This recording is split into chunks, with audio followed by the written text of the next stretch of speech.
জীববিজ্ঞান প্রথম অধ্যায় কোষ ও এর গঠন সারসংক্ষেপ। জীবদেহের গঠনকারী একক হল কোষ। জীবদেহের সকল কাজের কেন্দ্রবিন্দুও কোষ, কাজেই জীবদেহের গঠন ও কাজের একক কোষ হিসেবে পরিচিত। ব্রিটিশ বিজ্ঞানী রবার্ট হুক 1665 সালে বোতলের কর্ক পরীক্ষাকালে তার অসংখ্য ক্ষুদ্র প্রকোষ্ঠ দেখতে পান এবং ওই প্রকোষ্ঠের নাম দেন সেল।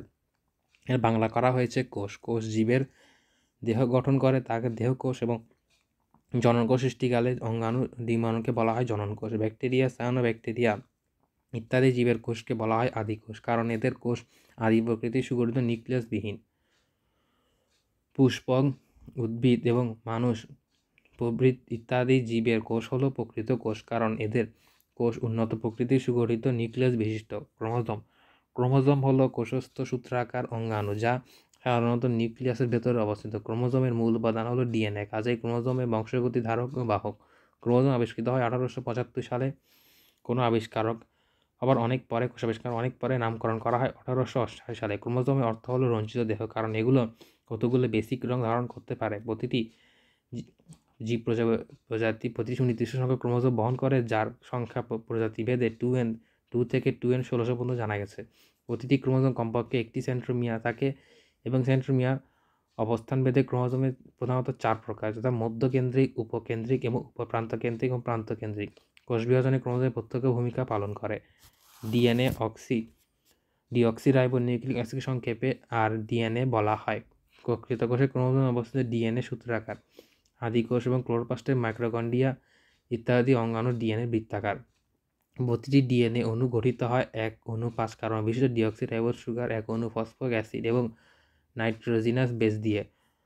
কোষ বিভাজন ক্রোমোজোমের বিভক্তির আগে ডিএনএ সূত্রকে দ্বিতন তথা প্রতিলিপন করা হয়। ডিএনএ অণুর প্রতিলিপন করা হয় অরক্ষণশীল উপায়ে। ডিএনএ এর ভৌত গঠন ঘোরানো সিঁড়ির মতো। দ্বিসূত্রকে ডাবল হেলিক্স হিসেবে পরিচিত। ডিএনএ রাইবোনিউক্লিক অ্যাসিডের সংক্ষিপ্ত নাম আরএনএ।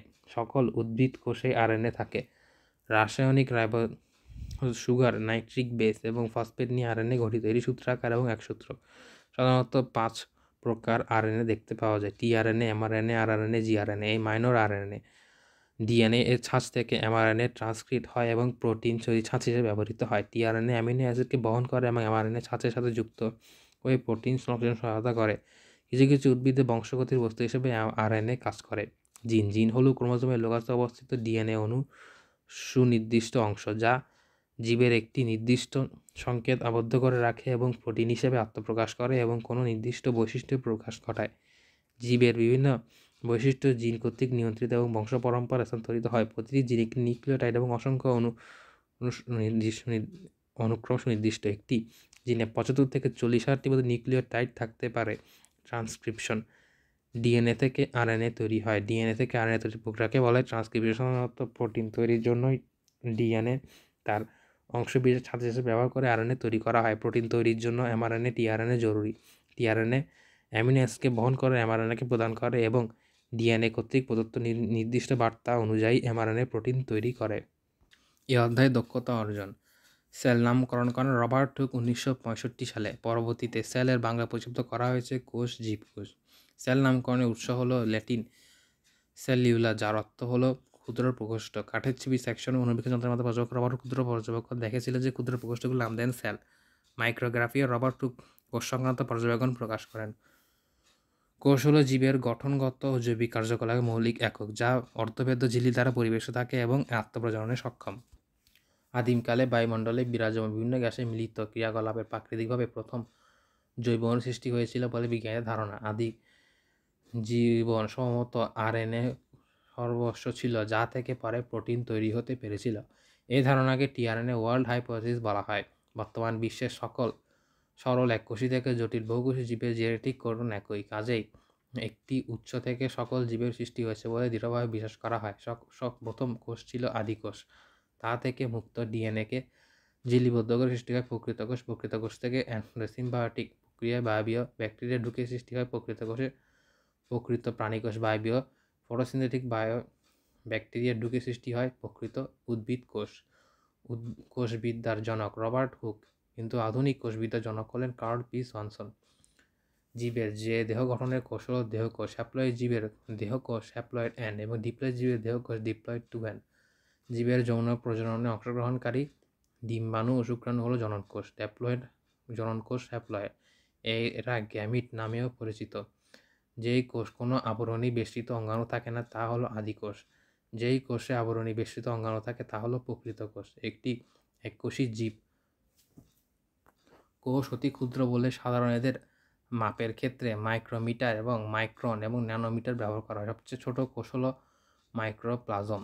সবচেয়ে বড় কোষ হলো উটপাখির ডিম। একটি আদর্শ উদ্ভিদ কোষে থাকে কোষ প্রাচীর, কোষঝিল্লি, সাইটোপ্লাজম অঙ্গাণু এবং নিউক্লিক কত নির্জীব বস্তু। দুটি পাশাপাশি উদ্ভিদ কোষে মাঝখানে থাকে মধ্যপর্দা এবং ভেতরে তলে থাকে প্রাথমিক প্রাচীর। কোনো কোনো কোষে প্রাইমারি কোষ প্রাচীর এর ভেতরে তলে থাকে সেকেন্ডারি গৌণ প্রাচীর। পাশাপাশি দুটি কোষের প্রাচীর গাত্রে সূক্ষ্ম ছিদ্রের মাধ্যমে সাইটোপ্লাজমিক সংযোগে স্থাপিত হয় যাকে প্লাজমা ডেসমাটা বলে। সজীব কোষের অভ্যন্তরে অবস্থিত স্বচ্ছ আঠালো জেলির ন্যায় অর্ধতরা কলেরধর্মী সজীব পদার্থকে প্রোটোপ্লাজম বলে। প্রোটোপ্লাজম অর্থ আদি বস্তু। প্রোটোপ্লাজমকে জীবের ভৌত ভিত্তি বলা হয়। কোষের সর্ববাইরে অবস্থিত সজীব ঝিল্লি হলো কোষঝিল্লি প্লাজমা মেমব্রেন। তাই বলা যায় কোষের প্রোটোপ্লাজমকে ঘিরে রাখা সজীব ঝিল্লি কোষঝিল্লি। উদ্ভিদ কোষ, ব্যাকটেরিয়া কোষ, ছত্রাক কোষ এবং এর অন্যান্য বাইরে বড় প্রাচীর থাকে যা কোষী নামে পরিচিত। ফসফোলিপিড বাইলেয়ার দিয়ে কোষঝিল্লি গঠিত। কোষঝিল্লি দিয়ে পরিবেষ্টিত এবং কোষস্থ নিউক্লিয়াসের বাইরে অবস্থিত প্রোটোপ্লাজমই সাইটোপ্লাজম হিসেবে পরিচিত। সাইটোপ্লাজম অনেক অঙ্গাণু থাকে। কোষের সাইটোপ্লাজম অঙ্গাণুসমূহের মধ্যে রাইবোজোম, সেন্ট্রিওল, সেন্ট্রোস্কেলিটন ইত্যাদি সাইটোস্কেলিটন ইত্যাদি আবরণী ঝিল্লি নেই। নিউক্লিয়াস আবরণ নিউক্লিয়াস ঝিল্লি নেই। দুটি পৃথক সাবসেট রাইবোজোম গঠিত। গোলগি বডি ট্রাফিক পুলিশ বলা হয় যে কারণ সকল রাইবোজোমে দৃষ্টি দান করে এবং বিলীনতা তাই স্টেবিলাইজার। মাইক্রোকন্ড্রিয়ার কোষে পাওয়ার হাউস বলা হয়। ক্লোরোপ্লাস্ট কোষে রান্নাঘর বলা হয়। কোষের পুরানো কেবলমাত্র মাইক্রোকন্ড্রিয়ার নিজস্ব বৃত্তাকার ডিএনএ 70S রাইবোজোম আছে। সেন্ট্রিওল জোড়ায় জোড়ায় অবস্থান করে। কেবলমাত্র নিউক্লিয়ার প্রাচীর ঝিল্লিতে অসংখ্য রন্ধ্র সেন্ট্রিওল নামে পরিচিত। পারক্সিজম এক আবরণী বিশিষ্ট। হিস্টোন প্রোটিন সংযুক্ত এই ডিএনএকে বলা হয় নিউক্লিওজোম। হেটারোক্রোমাটিন এমআরএনএ সংশ্লেষণে অংশগ্রহণ করে না। ক্রোমোজোমের মাথায় ডিএনএ রিপিটেড সিকোয়েন্স হলো টেলোমিয়ার। পিউরিন বেস দুটি রিং বিশিষ্ট কিন্তু পাইরিমিডিন এক রিং বিশিষ্ট। নিউক্লিক অ্যাসিডের গাঠনিক একক হলো নিউক্লিওটাইড। ডিএনএ অণুর পাশাপাশি দুটি স্ট্যান্ড অ্যান্টিপ্যারাল অর্থাৎ অপরটির সাথে উল্টোভাবে অবস্থান করে। এমআরএনএতে অবস্থিত পরপরসজ্জিত এমন তিনটি বেস মিলিতভাবে একটি সুনির্দিষ্ট অ্যামিনো অ্যাসিডকে নির্দেশ করে, সেটি হলো কোডন। ডিএনএ অণুতে বেসসমূহ এদের দ্বারা নির্দেশিত অ্যামিনো অ্যাসিডের মধ্যকার সুনির্দিষ্ট কোডন সম্পর্ক হলো জেনেটিক কোড। ডিঅক্সি রাইবোজ সুগারে 2 নং কার্বনে OH গ্রুপ থাকে না। ডিএনএ রেপ্লিকেশন শুরু হয় অর্ধরক্ষসের পদ্ধতিতে। ট্রিপ্লেট অনুসারে 5 থেকে 3 অভিমুখী হয়। অ্যান্টিকোডনে টিআরএনএ 3টি নিউক্লিওটাইড এবং এমআরএনএ কোডনের সাথে জোর বাঁধে। 64টি জেনেটিক কোডন অ্যামিনো অ্যাসিডের নির্দেশকারী কোডন হলো 61টি। প্রোমেটার অনুসজ্জা যা জিনের প্রথম অবস্থিত এমআরএনএ পলিমার সংযুক্তকারী। ডাটা বক্স প্রোটোমার ওই অংশ যা আরএনএ পলিমারে সংযুক্ত করতে সক্ষম। কোডিং স্ট্যান্ড ডিএনএ অণুর যে স্ট্যান্ড কপি করা যায় না সেহেতু এর নিউক্লিয় অনুসজ্জা সৃষ্টি করে থাকে এমআরএনএ এর নিউক্লিয় অনুরূপকে ইউ এবং এ ব্যতীত। কোডিং স্ট্যান্ড বলা হয়। এমআরএনএ সৃষ্টির জন্য ডিএনএ অণুর স্ট্যান্ডকে ছাঁচ হিসেবে ব্যবহার করা হয়। অ্যান্টি স্ট্যান্ড স্টপ কোডন 3টি UAA, UAG, UGA নন সেন্স কোডন বা ট্রানজিশন কোডন নামে পরিচিত। স্টার্ট কোডন একটি যথা AUG একটি মেথিওনিন নির্দেশ করে। মাত্র 2টি অ্যামিনো অ্যাসিড এর জন্য একটি করে কোডন আছে, AUG মেথিওনিন এবং UGG ট্রিপ্টোফ্যান। মাত্র 2টি অ্যামিনো অ্যাসিডের জন্য একটি করে কোডন আছে, অর্থাৎ মেথিওনিন এবং ট্রিপ্টোফ্যান। AUG এবং UGG। লিউসিন অ্যামিনো অ্যাসিড নির্দেশ করে 6টি কোডন আছে। এটাই সর্বোচ্চ কোডন সংখ্যা একটি অ্যামিনো অ্যাসিড নির্দেশ করে। লিউসিন অ্যামিনো অ্যাসিডকে নির্দেশ করার জন্য 6টি কোডন আছে। এটি সর্বোচ্চ সংখ্যক কোডন যা একটি অ্যামিনো অ্যাসিডকে নির্দেশ করে। আর্জিনিনের জন্য 6টি কোডন আছে।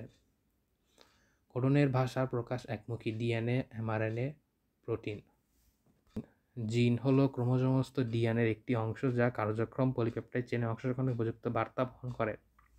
প্রোটিনকে বলা হয় জীবের ভাষা। প্রকৃতকোষী ডিএনএর জিন কোডিংয়ের যে অংশ এবং নন কোডিং অংশকে বলা ইন্ট্রনস থাকে। নতুন সৃষ্ট প্রি এমআরএনএ ইন্ট্রন অংশসমূহ কেটে বাদ দিলে কেবল একজন অংশসমূহ সংযুক্তির মাধ্যমে চূড়ান্ত এমআরএনএ তৈরি হয়। চূড়ান্ত এমআরএনএ নিউক্লিয়াস থেকে সাইটোপ্লাজমে চলে আসে এবং রাইবোজোমের সংযুক্তির মাধ্যমে বিশেষ প্রক্রিয়ায় প্রোটিন তৈরি করে। অল্টারনেটিভ স্লাইসিং প্রক্রিয়া একটি প্রি এমআরএনএ থেকে ভিন্ন ভিন্ন প্রকৃতির চূড়ান্ত এমআরএনএ তৈরি করা হয়ে থাকে। এর ফলে একটি জিন থেকে একাধিক পলিপেপটাইড তৈরি করা হতে পারে। এর কারণে মানুষের বিশেষ জিন প্রায় 1,00,000 প্রকার প্রোটিন তৈরি করতে সক্ষম হয়। বংশগতির রাসায়নিক ভিত্তি হলো DNA. DNA chemical basis of heredity. RNA এবং ডিএনএ সৃষ্টির প্রক্রিয়া হলো রিভার্স ট্রান্সক্রিপশন। মানুষের জিনোমের সাথে সবচেয়ে বেশি মিল শিম্পাঞ্জির 58%। মানুষের এক্সআরএনএ সবচেয়ে বেশি জিন থাকে 2,968টি, সবচেয়ে কম জিন থাকে Y ক্রোমোজোমে 261টি। অর্থাৎ পুরুষের জিনের সংখ্যা চেয়ে মেয়েদের জিনের সংখ্যা বেশি। বহু নির্বাচনী প্রশ্ন। ডিঅক্সাইডের পাশে কয় নম্বর কার্বনে অক্সিজেন নেই? এটি হলো 2 নং কার্বনে। ক্লোরোপ্লাস্টের বৈশিষ্ট্য হলো এটি সবুজ বর্ণের খাদ্য তৈরি করতে পারে। এটি লিওক্লোপ্লাস্ট হতে সৃষ্টি হয়। উদ্দীপকের বৈশিষ্ট্য হলো দ্বিসূত্রক ও প্রতিলিপির মাধ্যমে সংখ্যা বৃদ্ধি হয়। উদ্দীপকের উপাদানটি নাইট্রোজেন বেশ সজ্জিত থাকে। এটি হলো ATGC।